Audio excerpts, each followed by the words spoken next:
bet for some of you it's going to be the human skeletal ribs. Maybe. Hey guys, it's Michael Todd and welcome to the Cult of Vintage. We are in downtown Columbia, Pennsylvania, and you might be able to see it right behind me. We're at the one, the only Fragments of the Past. It is a small, but it is a mighty store. Someone's getting a little carried away there. We're gonna get inside and check it out. Before we do, I just wanna let you know this place is amazing, and I really do consider it one of the next generation antique malls. They've got vintage, they've got antiques, they've got the macabre, the dark, the spooky even, and they have vintage toys too.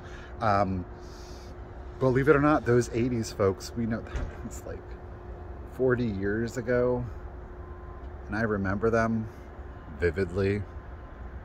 Here we go. I mean, when an antique, vintage, retro, rad store is dressed up like this for Christmas, you know it's gonna be amazing. Let's do this. We've got aluminum trees, pom-poms set up there. The you-know-whatter's full. Look at, I mean, come on, the vibe, the aesthetics. People's in there shopping. Let's get in here and let's do this, you guys. I love this place. Things got really changed up. I'm not mad at it. The register has moved. We're in the window. I'm in the way. Alrighty, guys, here we go in this wonderful land of vintage, retro, and antiques. As I just said earlier, they have moved things around. The counter used to be back here. You can see it towards the back where there is a new video game section. I'm just twirling around here. All of this good stuff to see. A little gathering of the Christmas items. We've got bulbs. There's even ribbon. These are really cute. I've had the little boys before. I've not had the little girls. These are a quality from Japan. I was looking for a price and I saw it here on this girl to the right, but this girly candle was $38 for all four. We're gonna have to think about that one. I think there's possibilities, but kind of want to see what else we've got going on. I love this area of Fragments. Just the pull together of it. Words are escaping me. There's all kinds of smalls that are in here. There's lots of ephemera. We've got books. I've pulled some really good ephemera out of this booth before, as well as several books. So I do want to take my time, checking out the spines here. This is Ivanhoe. Antique book, little one here, the little Gospel of St. John, a cute little prayer book there. Oh, I was hoping that there were some cards in here. Unfortunately, it was just the empty box, so I wasn't going to pull the trigger on that one. I got to pick up the little lioness here, put her back to sorts. We've got some paperbacks here and some more antique books, German songs of the day, and other books that are in a language I don't speak. Give Us Our Dreams. Oh, I missed that one in real life. Yeah. Again, I have no clue what it says. I wonder if Google Lens wouldn't actually help me translate that. Again, lots of postcards. As I said, I've gotten great ephemera out of here before, so I do kind of peruse through here. Got a little die cut here with the old-fashioned fire truck there. Could you imagine those were coming to the rescue back in the day? Ugh, all kinds of the rusty, crusty, and dusty in this booth, that is for sure.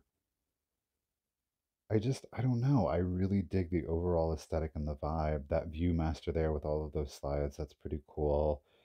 We've got some unconventional little peekaboo glasses there. I've not seen them in the Ladies of the World. That was odd. Got Hans Christian Andersen's Fairy Tales. Unfortunately, the book was a little too roachy for me, so I did leave that one behind. We've got a whole Band-Aid and kind of your little medicine cabinet pulled together there. That was cute. All kinds of little smalls, even some jewelries tucked away here in the briefcase. These plastic beads actually caught my eye. It is a necklace with a brooch. I'm kind of surprised at myself that I didn't pick this up. I do believe there were actually clip-on earrings that were already in there. I had purchased similar ones in like a jadeite green and used it as craft material. I do leave those there though, interestingly enough, kind of like that cat's eye effect. Little celluloid Bible here. I found this one before. Condition isn't the best. There's a number of pages that are kind of loose, so I'm going to leave that one back there. Definitely need to take your time in this booth, that's for sure. Lots of little pins here in the pull drawers. Again, some more ephemera there. More traditional postcards. Some giant tools. Don't know what those would be used for. This was absolutely amazing. I can't believe that I actually found one new in the package. It are these little push pin, the Fibercraft Christmas ornaments. This was $15 new old stock. It was in the shape of the drum. I wasn't overly excited by the shape, so I did decide to go ahead and leave this one behind. I think if it was like a ball or a different shape, I probably would have picked it up, but wasn't excited about the shape.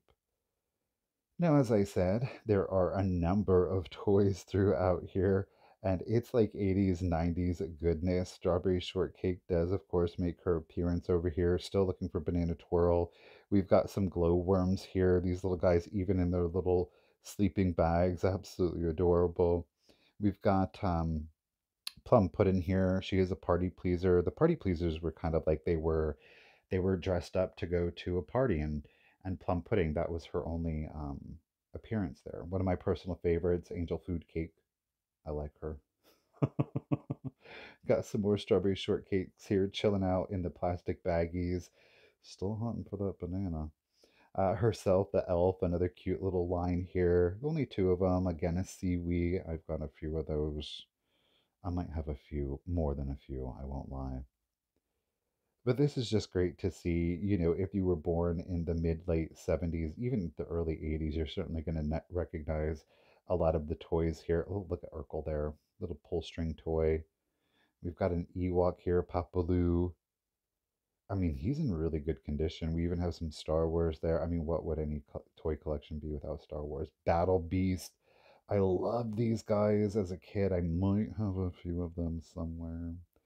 We've got some little PVC figures here, even some little baby ponies, the Raisin Man, color forms, Muscle Men here in the jar. Love seeing it. And then my personal favorite, this is a new one. Bam! Ooh, look at this Masters of the Universe display. This is absolutely amazing. Now, truth be told, I do have the vast majority of the figures that are on display here because, I'm a giant child at heart. We do have a Horde member here. I don't have this one, but it's priced at 120. We do have that Snake Mountain. Oh, here's Scareglow. This guy is crazy expensive. He did have purple cape, but that's missing. A Hordak. I actually just recently got a Hordak there. He's the black, white, and gray guy there. But it seems like everybody else I do have. Oh, we've got Stratos, one of my personal favorites. Back here is Catra. She's actually from She-Ra, Princess of Power. I do have a She-Ra collection too. This is only $16. It's pretty gosh darn good. I love this display with the LED lights. It just really does something for it. We even have some mask figures down here, kind of like a Transformers-esque kind of show. But don't worry, guys, they do, of course, still have more vintage. We've got a great little kitschy pulled together here, all kinds of little fun things, including, of course, some Christmas. We do have a little Ellie Smith canister jar and some Santas. Again, I love that Papa Blue with your more traditional Christmas colors. I just think it adds a little touch of whimsy to it. One of my most personal favorite things to see are all of these little Hong Kong plastic ornaments. Some of them do have felting on them or flocking, pardon me, but not overly excited. We've got some beautiful blue peacock and polly here, brandy snifter, some little smiley men down there, the blow mold church. Love this cabinet here with all of your little animals in there, anthropomorphic or not. And then I do spot this, a set of very nice mercury glass candles. It is 3 for $26. The condition on those, they're nice and shiny. So I do ultimately pick those up. And then I saw these package toppers. I am a huge sucker for the disposable stuff. We've got three of the gingerbread men. I have never seen the gingerbread men before, so I definitely snatched these up. Now, the cellophane isn't original to them. However, it is holding them in there, so I do appreciate that. Doesn't appear that we have any damage on the bottom of the mercury candles. There's no pitting to those, so those are really nice and mirrored. We do have some pink and blue here, very mid-century, but then I did spot what I do believe is actually a Shiny Bright product.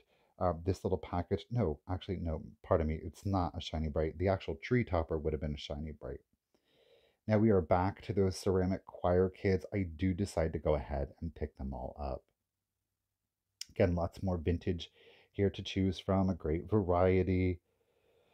Not really spotting anything. I can't with that lava glaze, that green and orange. I don't know why that was so popular. A little treasure craft here, the canister set. I find that a good bit. I'm not overly excited by it. Some cute Christmas in here, but nothing that's really wowing me. Do have a little paper mache guy here, candy container, 35. This one's stamped West German. I'm going to take their word on those bobbleheads could be a little crazy sometimes. We even had some brooches down here. So again, you just never know what you're going to find in here. I love the fact that they're constantly changing it up. It's always like there's new stuff to see. So that's always exciting. This was cool. It's a Montgomery Ward catalog. This was hardbound. That was bougie. I mean, she's on there with the fur coat and everything. Okay, Montgomery. Oh, look at those sheepskin coats there. My goodness, the fashions, the fashions. You can look it all up here at the Montgomery Ward catalog of 1979, ladies and gentlemen. That's right. My goodness. Yeah. And right next door to it was this beautiful little art glass paperweight, priced at $22. I think that's great for a collector. I love the coloring in there. It almost has a slag glass effect. We're going to head up here now towards the back. We're really at the middle of the store. Again, small but mighty.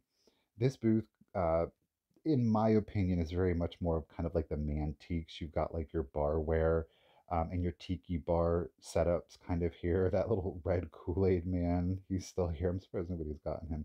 I love this little tabletop casino set. That's absolutely adorable. We do spot some little plastic bugs here. These things can actually be quite collectible, so keep your eye out for those guys.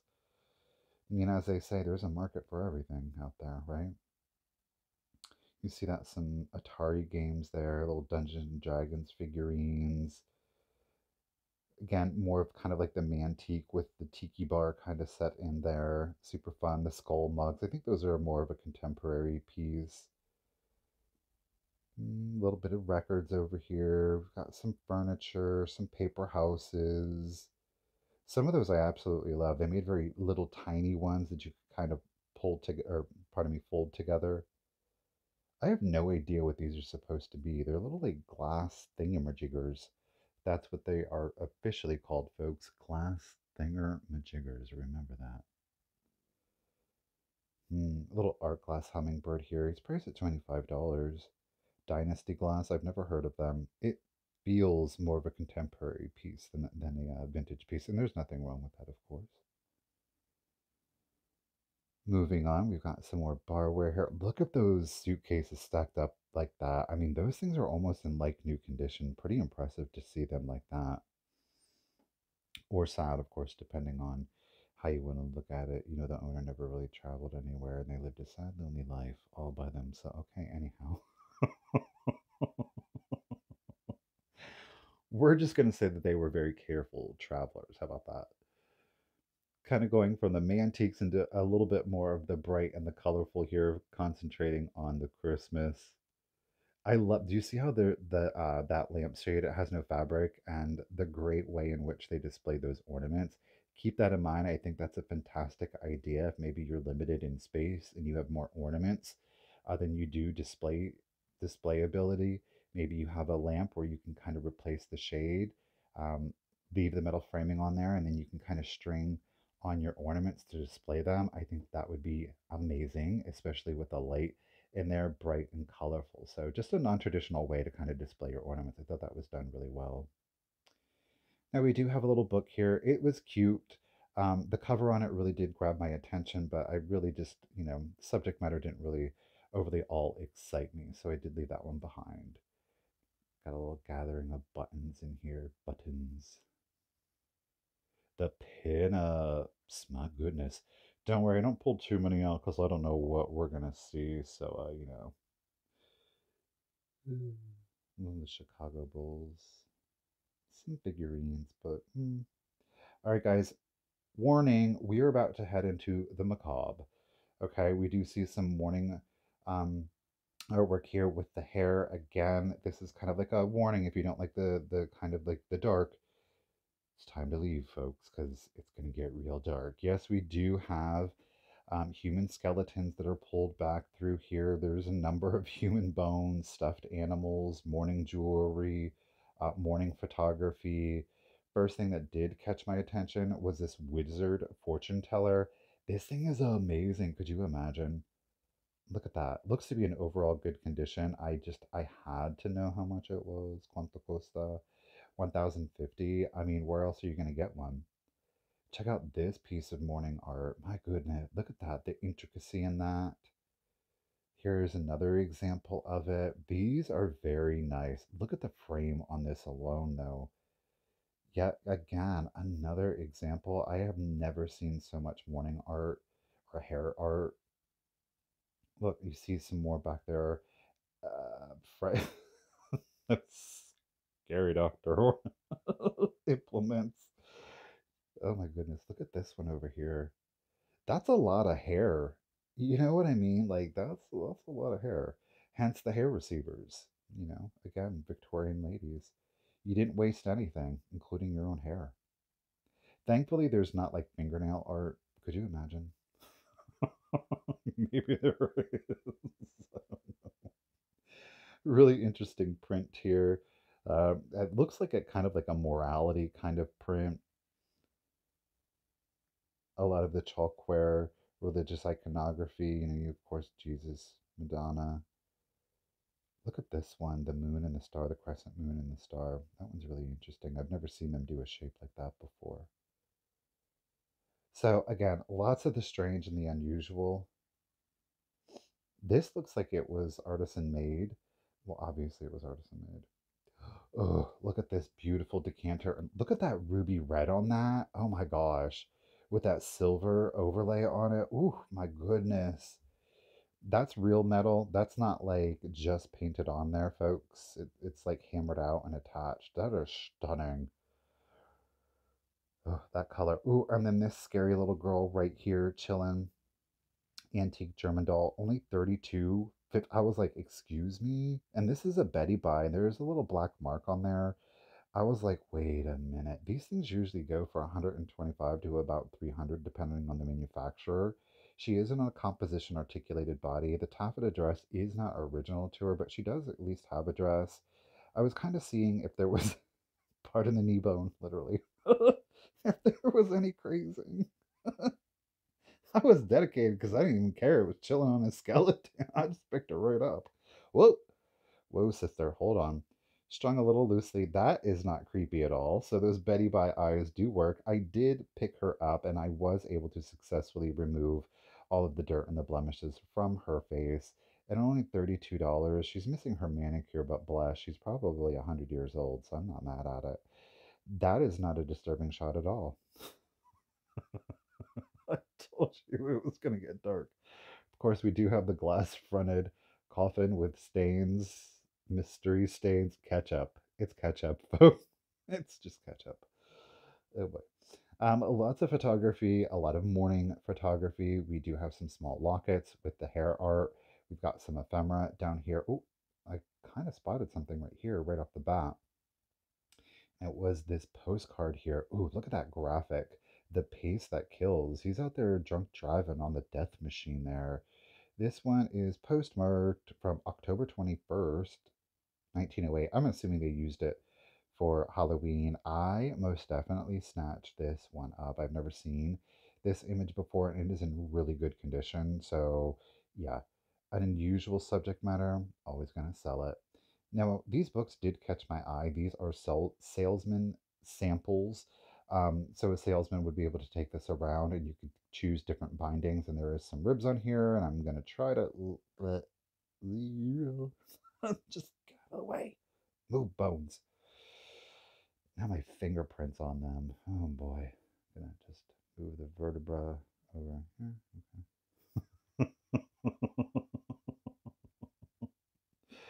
This is but a fraction of the total book. Obviously, it was much more lightweight.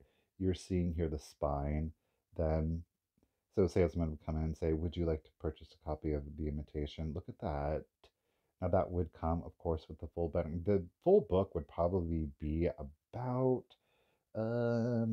five times this size. Keep some beautiful etchings in there and illustrations. Look at the quality and the condition of the paper. I mean, this thing is like new, but it's from the 1900s, which is pretty gosh darn amazing. I will say that. There was no price. You could choose between the red, beg pardon, the red back here, and then of course the blue that you were seeing there on the front. And then if I flip it, there is your spine for the red. Now the interior would still be the same, of course, but I think it's really interesting. And I will say this, I did move those vertebra and spine, ribs, to see the price, but there was no price on that one either. This is really cool. These little German die cuts here, or silhouettes. A lot of times they will be, well, they would refer to as silhouettes back in the day, obviously, because it's silhouette. And this is priced at $150 for the silhouette, plus the postcard, plus the matting. I'm not mad at it. You know, those silhouettes could sometimes go for more. This postcard, I don't even know what it is, but it is definitely twisted. It was never used. I was trying to look at it closer. Here, look at the scalpels, but I didn't want to get that. It was pretty, it was graphic, so I didn't want to capture that. I don't know what that is, but that little iron thing was pretty cool. And of course, Skelly's still chilling out over here. Now, back at the back, I did end up picking up some Garbage Pail Kids stickers. This is series number 5 because, I mean, heck, why not? I did want to take another loop around up front here, and I'm glad I did, because I did see this little frog prince here, and I absolutely love him. But then, as I picked him up, I saw this illustrated catechism back here. And the price tag is being tricky. $18. I wanted to get this down and check it out a little bit closer. I do love these antique illustrations, especially religious imagery. I think it is absolutely beautiful. The copyright says 1818, I believe, or 1918. It was all scribbled over, so I couldn't find an actual copyright on it. That was just somebody had wrote it in. Look at that Moses. I mean, these illustrations are absolutely beautiful. So, you know, it's kind of like a Sunday school book or for your CCD. There is some tearing in one page. I didn't capture it here on the camera, but I was really excited by the illustration, so I do decide to go ahead and pick it up. So, oh, 1902. Now I see it clearly. But it was 18, and then they left it blank, so I don't know what's going on with it. 18 to 1902. You know, it's got its age to it, but hey, you know what? Over 120 years old, I think it can be forgiven that. Old Sunday school book here. Reward for Bible verses. Nice. 83rd anniversary of Christ Evangelical Lutheran Church. I like it. I'm excited by it. Little crusty, but it adds character, so we're going to snatch that one up too. And of course, we're going to have a little frogman here at just $10. He is made in occupied Japan. I've had this piece before. Well, guys, that is it. And yeah, we're going to go ahead and wrap it up outside. Alrighty, guys, well, there is our latest trip to Fragments of the Past. I hope that you guys did have a good time. We definitely saw some strange and unusual things today, that's for sure. As always, guys, down in the comments below, let me know what your favorite find of the day is, or the item you wished I had most picked up. I bet for some of you it's going to be the human skeletal ribs. Maybe. And until next time, guys, remember, keep it rusty, crusty, and dusty. Bye, guys.